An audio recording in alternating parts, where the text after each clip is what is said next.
Dan kalau seandainya teman-teman mencontek, itu teman-teman akan dipenalti selama 5 tahun. Artinya teman-teman nggak bisa ikut ujian Tokutegino di bidang restoran itu selama 5 tahun. Ada juga materinya itu materi hitung-hitungan. Jadi teman-teman itu akan sedikit berhitung di sana. Dan juga ini yang paling penting ya buat teman-teman ya. Soalnya itu ada kanji. Action minasan konnichiwa, Pao desu. Oke guys, di video kali ini gue bakal ngasih tips kepada teman-teman yang pengen ikut ujian Tokutegino di bidang restoran. Karena sebelumnya ya teman-teman itu juga udah tahu ya, di video sebelumnya itu gue pernah ikut ujian Tokutegino ya di bidang restoran. Dan waktu itu hasilnya udah keluar tanggal 9 bulan 12 kemarin. Dan itu langsung dikasih sertifikatnya. Dan sertifikat ini nggak bukan dikasih atau dikirim dari pihak penyelenggara ujiannya ya, tapi penyelenggara ujiannya hanya mengirimkan berkas berupa file PDF. Jadi kita download sendiri dan gue print sendiri. Nah di sini nggak jauh-jauh beda ya dari bentuk kartu ujian yang pernah gue liatin. Di sini ada Gokaku Shomisho. Nah di sini artinya itu adalah sertifikat kelulusan. Nah buat kemarin itu video gue sempat libur 1 minggu karena seperti teman-teman ketahui juga waktu itu HP gue sempat rusak. HP ini yang sering bantu gue bikin video, dan waktu itu LCD-nya sempat pecah dan sekarang udah gue ganti. Dan ini adalah HP yang ngebantu gue waktu HP ini rusak. Nah jadi di video kali ini gue bakal ngasih tips ya buat teman-teman yang pengen ikut ujian bidang restoran. Karena gue ngerasa gue sudah punya kapasitas ya untuk memberikan tips kepada teman-teman yang pengen ikut ujian. Karena ya gue udah lulus ujian. Kalau seandainya gue belum lulus ujian, gue juga nggak berani ya ngasih tips kepada teman-teman. Nah, seperti yang teman-teman ketahui ya, kalau untuk Tokutegino itu kan sangat banyak sekali ya peminat pendaftarnya. Cuma waktu gue ujian itu yang untuk orang Indonesia ya di Fukuoka waktu itu, gue nggak nemu sama sekali orang Indonesia. Kebanyakan peminat dan kebanyakan itu orang-orang Vietnam, orang Nepal, rata-rata kebanyakan mereka sih. Nah, seperti yang teman-teman ketahui ya, untuk mendaftar ujian Tokutegino di bidang restoran ini kita mendaftarnya lewat website ya. Teman-teman bisa lihat alamat websitenya di deskripsi aja. Dan gue waktu itu juga udah ngejelasin ya di video sebelumnya itu bagaimana cara mendaftar ujian Tokutegino di bidang restoran di video sebelumnya. Nah jadi ya untuk teman-teman mungkin yang pengen ikut ujian restoran atau pengolahan makanan, itu peminatnya sangat banyak sekali. Dan saat sekarang itu di Jepang juga banyak ya lowongan untuk pekerjaan di restoran dan pengolahan makanan. Terutama pengolahan makanan itu gue lebih sering lihat ya. Nah jadi buat teman-teman yang pengen ikut gitu ya, sebaiknya saran gue sebelum teman-teman itu mendaftar ujian di hari H, sebaiknya teman-teman itu udah membuat akunnya terlebih dahulu ya. Jadi nanti teman-teman itu tinggal login aja terus daftar. Karena ya mungkin ada juga teman-teman mungkin yang nggak gimana ya, yang agak kebingungan. Jadi sebaiknya nanti didaftar terlebih dahulu, jadi pas hari H teman-teman itu bisa daftar. Jadi mungkin nanti itu pendaftarannya penuh karena untuk kapasitas kelas ujiannya itu dibatasi ya, walaupun mereka memberikannya cukup banyak. Ada kalau gue waktu itu nggak salah sekitar 20-an di Fukuoka, 20, dan itu dibagi jadi beberapa hari ya. Nah tapi alangkah baiknya teman-teman itu mendaftar terlebih dahulu sebelum hari H, sebelum aplikasi pendaftarannya dibuka. Dan juga ya untuk ujian Tokutegino di bidang restoran dan pengolahan makanan ini itu sistemnya sistem undi ya. Jadi misalnya kapasitas kelasnya itu hanya 20, tapi nanti orang yang daftar itu bisa sampai 60 sampai 80. Dan nanti itu akan diundi ya, dari 60 atau 80 orang itu akan diundi 20 orang siapa saja yang berhak untuk mengikuti ujian. Nah waktu itu kebetulan gue udah 2 kali ya daftar ujian restoran ya. Yang pertama itu gue nggak ikut karena gue ambil ujian hotel dulu, dan yang kedua kali gue ikut ujian restoran dan untungnya gue dapat lagi kesempatan untuk ujian restoran dan untungnya alhamdulillah gue lulus.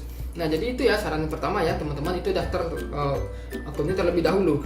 Nah nanti setelah teman-teman itu diundi ya, udah dapat kesempatan untuk ujian, teman-teman itu baru dikasih cara pembayarannya. Pembayarannya itu bisa lewat kartu debit atau konbini juga bisa ya. Bisa kayak di Lawson juga kayak pembayaran ujian di LPT itu simpel ya, atau di PIZ atau Yucho juga bisa kalau nggak salah gue. Nah terus ya nanti saat teman-teman itu ujiannya itu kalau nggak salah gue sekitar 2 minggu atau 3 minggu setelah pendaftaran ujiannya. Jadi jumbinya persiapannya agak sedikit pendek ya. Jadi mungkin sebelum teman-teman itu mengikuti ujian, jadi persiapkan terlebih dahulu. Apalagi buat teman-teman yang mungkin pekerjaannya sangat sibuk ya, jadi jauh-jauh hari sebaiknya dipersiapkan membaca materinya dulu. Nah dan saat teman-teman itu udah mendapatkan apa namanya itu email untuk pembayarannya teman-teman, itu setelah membayar nanti baru diberikan semacam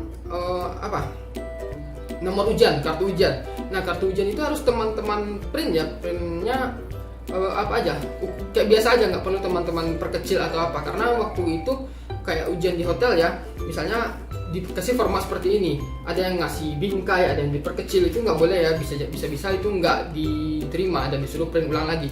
Dan waktu itu juga beberapa gue lihat orang-orang Vietnam dia menunjukkan nomor ujiannya dari HP aja, tapi kalau saran gue mending di print aja ya, lebih aman gitu ya, lebih jelas. Nah dan itu juga teman-teman akan diminta untuk memperlihatkan Zaire card ya, terus wajah teman-teman itu dicek. Terus bagaimana buat teman-teman yang KTP-nya itu sedang diperpanjang, itu juga ada ya waktu itu gue lihat pas di ujian. Jadi mereka itu bawa fotokopi aja atau surat keterangan dari orang Kumiai. Jadi itu aja ya. Terus nanti saat pendaftaran itu teman-teman akan dicek suhunya seperti itu ya, seperti biasa lah protokol kesehatan gitu kan. Dan nanti itu nomor ujian teman-teman itu akan diganti dengan nomor ujian yang baru. Nah dan itu nanti diarahkan ke ruang kelas. Dan di ruang kelas itu waktu ujiannya nggak salah gue ada sekitar 90 menit nggak salah gue. Dan itu menurut gue, kalau bagi gue ya itu sangat pas-pasan sekali ya. Jadi bahkan untuk lakukan double check aja itu pas-pasan sekali. Nah maka dari itu ya tips dari gue ya, saat teman-teman sebelum mengikuti ujian itu sebaiknya teman-teman itu menghafal materinya dulu, karena semua ujian yang ada di soal ujiannya itu semuanya berhubungan dengan materi, hampir 90% semuanya materi, dan itu hampir sama. Dan saat teman-teman itu menghadapi ujiannya ya, itu kalau teman-teman masih bingung ya bagaimana bentuk contoh soalnya, gue udah bikin contoh soalnya. Itu ada tiga jenis contoh soal yang di bidang higien, kontrol kebersihan, sama preparation food and drink, sama customer service. Dan di situ kalau nggak salah gue soalnya ada 45 ya, jadi dibagi kalau nggak salah gue 10 kontrol kebersihan, 10 preparation food and drink, 10 customer service, dan 5 itu praktek. Praktek di sini bukan kita langsung praktek ya, tapi diberikan semacam contoh soalnya itu seperti tindakan begitu. Jadi misalnya dalam suatu kondisi di restoran ada kondisi, jadi apa sih tindakan yang harus kita lakukan, jadi seperti itu ya contoh soal prakteknya ya. Dan juga untuk soalnya itu, kalau di contoh soal yang gue bikin di video yang gue bikin kan itu ada 4 ya, A, B, C, dan D. Nah cuma kalau untuk di ujiannya, saat ujiannya itu cuma hanya A, B, C aja ya, jadi nggak terlalu sulit. Jadi pilihannya yang betul cuma 1, yang salah cuma 2. Kalau sampai D mungkin juga agak ribet ya, dan soalnya nggak begitu panjang sih.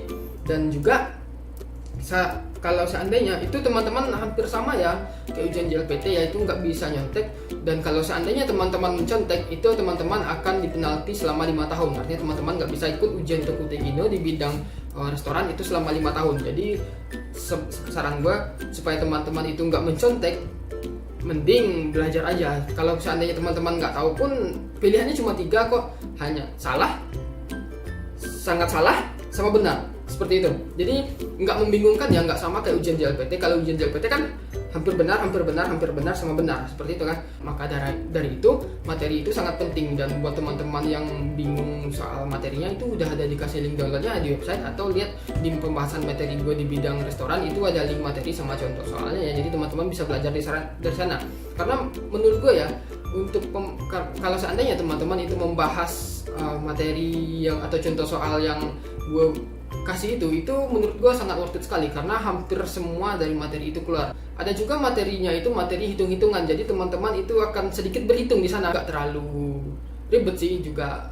Pokoknya hitungan. Terus juga ada ujiannya itu seperti menghitung jumlah konsentrat. Jadi kan di materi itu nanti kita, kalau di mana ya, di kontrol kebersihan kalau nggak salah gue, di situ kan kita saat membersihkan misalnya peralatan makanan, itu kan nanti ada pembagian konsentratnya, misalnya air sama pembersih itu berapa persen itu juga ada ya. Waktu itu gue juga sempat kebingungan dan gue nggak tahu jawabannya itu benar atau tidak, jadi entah salah atau enggak gue juga nggak tahu, yang penting gue lulus ya. Nah itu sih. Terus juga kalau dari gue pribadi ya, biasanya kalau gue sebelum ujian ya, gue biasanya kalau sebelum ujian itu suka pemanasan maksudnya di sini itu gue nggak cukup sih rasanya kayak baca materi itu, nggak. Cuma kalau biasanya gue sebelum ujian ya biasanya gue ngobrol sama orang-orang di sekitar sana untuk gimana ya, manasin otak lah gitu, manasin otak. Jadi ngobrol sama orang yang ikut ujian, jadi ngomong pakai bahasa Jepang gitu kan. Jadi pemanasan. Kadang kalau seandainya baru datang terus bengong diam-diam aja sambil nunggu ujian, itu nanti pas di ruang kelas itu agak ngeblank ya. Dan juga ini yang paling penting ya buat teman-teman ya, soalnya itu ada kanji, tapi di atasnya itu ada cara baca kanji ya, ada huruf hiragana ya. Tapi saran gue ya buat teman-teman itu yang baca materinya, kan kanji-kanji yang ada di materi itu nggak jauh beda kok, yang ada di soal atau di contoh soal yang gue bikin itu kanji-kanji yang keluar nggak jauh beda kok. Jadi sebaiknya ya saran gue nih buat teman-teman yang ikut ujian, mending hafal kanjinya aja. Karena kalau seandainya teman-teman itu membaca atasnya itu agak bagaimana ya, agak makan waktu menurut gue. Kalau seandainya teman-teman itu udah maksudnya paham kanjinya, saat teman-teman melihat kanjinya, teman-teman itu udah tahu bacanya, udah tahu maknanya. Jadi teman-teman lihat, oh itu. Jadi teman-teman nggak perlu baca huruf yang kecil di atas kanji, itu rasa gue membuang waktu sekali. Tapi juga ada ya beberapa, kalau menurut gue ya, ini waktunya cukup pas-pasan sekali. Entah gue yang tidak terlalu pintar atau memang gue nggak fokus waktu itu. Jadi waktu itu gue ngerasa waktunya agak pas-pas sekali. Jadi waktu gue udah baca ya soal 1 sampai 45, itu sisa waktunya ada sekitar 40 menitan, 50 menitan lah. Jadi pas double check itu rasanya masih nggak cukup ya. Tapi ya di beberapa kondisi ya, orang-orang yang sudah selesai yang 30 menit pertama, maksudnya setelah 30 menit ujian berlalu dan mereka udah selesai, mereka udah boleh ninggalin ujian. Cuma waktu itu pas ujian gue memilih untuk stay aja sampai waktunya habis. Waktu itu gue udah selesai sekitar 20 menit sebelum 20 menit sebelum waktu habis. Karena waktu itu gue masih ngecek-cek ya, karena biasalah kan kalau nggak double check kan kadang ada keraguan gitu kan. Nah jadi itu sih, kalau menurut gue yang penting itu adalah materi sama manajemen waktunya. Kalau nggak salah gue itu satu soal itu ada sekitar 1,5 menit. Kalau di satu soal itu waktunya 1,5 menit sampai 2 menit ya, lebih kurang. Jadi itu teman-teman punya cukup waktu kalau seandainya teman-teman paham banyak paham sama soalnya, terus juga udah banyak baca materinya. Jadi mungkin kalau seandainya teman-teman semua satu jawaban itu sudah tahu, jadi teman-teman bisa bakal double check. Tapi kan ada juga mungkin yang bakal ditinggalin dulu kan, takut menghabiskan waktu seperti soal-soal hitungan gitu kan. Tapi overall kalau menurut gue bisa sampai double check sih, tergantung teman-teman juga ya. Kalau teman-teman itu mampu, teman-teman bisa selesai sebelum waktu habis. Nah sepertinya seperti itu sih. Jadi di sini gue bakal jelasin ya poin yang tadi yang gue jelasin. Yang penting itu ada di pertama pendaftaran ya. Pendaftaran itu teman-teman harus daftar dulu sebelum hari H biar teman-teman nanti gak kerepotan. Yang kedua, teman-teman itu harus fokus pada materinya ya, pelajari semua materinya itu. Yang ketiga, teman-teman itu lihat contoh soalnya itu udah gue bikin, udah gue jelasin juga. Jadi contoh soal yang gue bikin di video itu sudah, kalau seandainya teman-teman nonton itu penjelasan gue itu udah mewakili sebagian besar dari materi. Terus yang keempat itu teman-teman sebaiknya hafal kanjinya biar teman-teman nggak kesulitan dan waktu teman-teman itu lebih hemat waktu ya. Yang kelima itu manajemen waktu, itu sangat penting sekali. Oke, sepertinya ini cukup ya penjelasan dari gue ya. Kalau seandainya teman-teman punya pertanyaan silahkan aja tulis di komen, gue bakal jawab sebisa mungkin. Dan mungkin untuk pertanyaan gue juga bakal agak sedikit telat ya jawab untuk beberapa hari ke depan ya, karena mulai tanggal 25 sampai tanggal 3 itu hotel sangat sibuk sekali dan gue nggak ada libur. Tapi untuk video gue usahain bakal update setiap minggu. Nah terima kasih ya buat teman-teman yang udah nonton video gue sampai habis. Mudah-mudahan video ini bermanfaat. Jika seandainya punya pertanyaan silahkan tulis aja di komen dan gue bakal jawab sebisa mungkin. Dan sampai ketemu di video berikutnya.